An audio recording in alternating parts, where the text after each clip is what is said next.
진리의 사람 다속 유영모는 누구인가? 20번째 시간입니다. 오늘은 경성학당에서 일본어를 배우다, 경성학당에서 일본어를 배우다라는 제목으로 말씀드리겠습니다.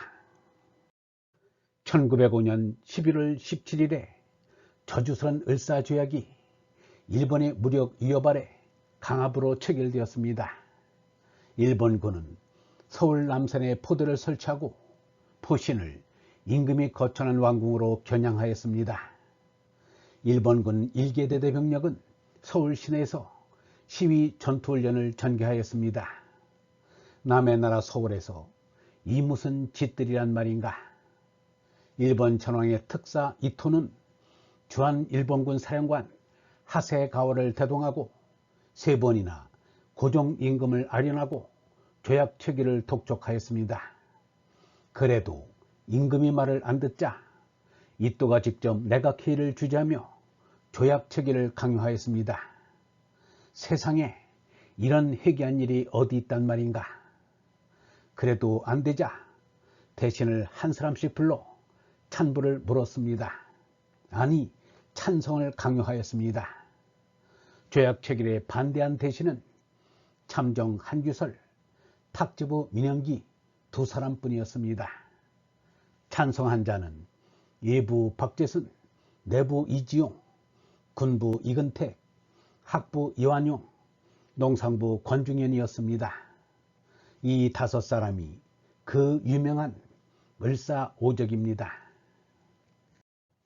1905년 이토 히로부미가 을사조약이라는 빚으로 나라의 심장을 찔러 대한제국을 쓰러뜨린 지 4년 뒤 1909년 10월 26일 만주 하얼빈에서 안중근이 쏜 3발의 권총탄에 이토는 가슴이 뚫려 쓰러졌습니다.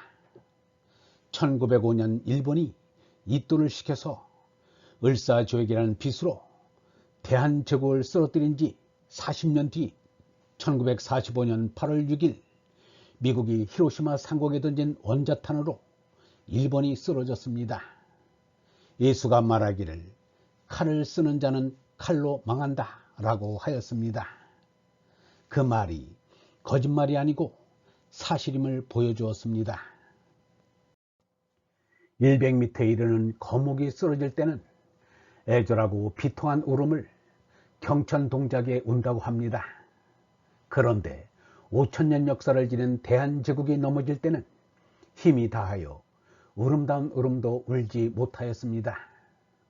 겨우 장지연이 시리아 방성대국이라 울었습니다. 오늘 목 놓아 크게 울다라는 뜻입니다. 이 울음소리를 듣고는 의분을 참을 수 없어 체킨이 전라도에서, 민중식이 충청도에서, 신돌석이 경상도에서, 류인석이 강원도에서 결사항일의 의병을 일으켰습니다. 1993년 미국 콜롬비아 대학 도서관에서는 을사조약이 무효임을 알리고자 쓴 고종의 친서가 발견되었습니다. 고종은 을사조약은 위협과 강제에 의한 늑약이라고 하였습니다. 그러나 그 친서를 미국을 비롯한 9개국 원수들에게 전하지도 못하였습니다. 국제사회에서는 국력이 없으면 그 나라의 통치자가 외치는 소리는 모기 소리만도 못합니다. 1905년 11월 30일 6시에 충정공 민영환이 온 나라 백성에게 망국의 책임을 통감하여 목숨을 끊어 사죄한다는 유서를 남긴 채 자결하였습니다. 민영환 외에도 여러 사람이 자결하였습니다. 미물인 벌집을 쑤셔도 벌들이 결사적으로 덤비며 소란한데 아무리 약속일망정 2천만 민족의 심장이 짓밟혔는데 어찌 소란스럽지 않겠는가? 유영모는 온 나라가 소란스럽던 그때 1905년 11월에 한문을 가르치는 서당을 그만두고 일본어를 전문으로 가르치는 경성학당에 입학하였습니다. 손자병법에 적을 알고 나를 알면 싸움마다 반드시 이긴다고 했던가? 나라를 찾으려면 나라를 빼앗은 일본을 이겨야 합니다. 일본을 이기자면 일본을 알아야 합니다. 일본을 알자면 일본말을 알아야 합니다. 그리하여 유영문은 갑작스레 일본어를 배우러 1호 학당을 다니게 되었습니다. 그때 한나라의 애국어만 전문으로 가르치는 학당이 여럿 있었습니다. 그 가운데 경성학당은 일어를 잘 가르치기로 알려져 있었습니다. 김교신은 이 나라를 빼앗은 일본의 실체를 알고자 일본의 심장부인 도쿄에 유학을 가기로 하였다고 하였습니다. 그때 조국을 빼앗긴 이 나라 젊은이들의 마음을 헤아릴 수 있습니다. 적국 일본의 말을 배우는 그 마음이 얼마나 착잡하였을까. 아이우에오 가기구개고를 배우는 소년 유영무의 표정을 상상할 수 있습니다. 그때 경성학당은 일본 사람 와다세와 한국 사람 홍병선이 함께 경영하고 있었다고 유영모가 말하였습니다. 춘원 이광수가 경성학당에 대하여 언급한 글이 있습니다.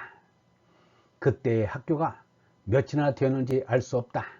그러나 배제학당, 여화학당과 관립외국학교, 육군연성학교 등이 있었다. 또 1호 학교는 경성학당이라는 것이 꽤 유명하였다.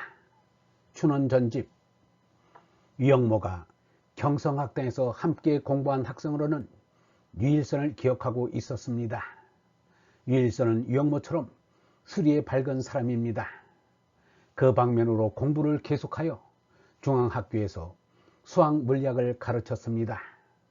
유성준과 함께 가령 잡지를 내기도 하였습니다. 유영모는 경성학당에서 2년 동안 일어를 배워 일어에 능숙하여졌습니다. 일어는 우리나라 말에서 파생된 말이기 때문에 아무래도 다른 외국어보다는 배우기가 쉽습니다. 우리말의 구름이 일어의 구모가 되었고 씨름이 수모가 되었습니다. 닭이 도리가 되었고 고름이 고로모가 되었습니다. 이러한 말을 찾으려면 수없이 많습니다. 일본이 우리나라를 침략한 것은 자신들의 어머니 나라를 공격한 것입니다. 그들의 선조가 한반도에서 실세하여 밀려가고 쫓겨간 한이 맺혀 있다 하여도 그들의 뿌리를 예경해야 하는 것입니다. 유영모는 이러한 말을 하였습니다. 일본 사람들이 불경의 안욱다라 삼막삼보리를 외울 때 안오 구다라노 삼막구라고 할 만큼 백제를 잊지 못한다고 말하였습니다. 해방 뒤로 줄곧 이어지는 일본 사람들의 망언 시리즈는 그들을 위해서도 불행한 일입니다. 얼번 여러분, 나라를 잃으면 나란말도 글도 잃게 되고 민족의 전통과 정신도 흐려집니다. 남의 나라를 쳐들어가 그들의 백성을 괴롭혀서도 안 되지만 남의 나라에게 나라를 빼앗겨 핏줄이 흩어지고 인권이 유린당하는 일도 있어서는 안 됩니다. 나라를 지키는 일이 가정을 지키는 일보다 앞서는 이유입니다. 영성신학원 다석아카데미의 하늘소리였습니다.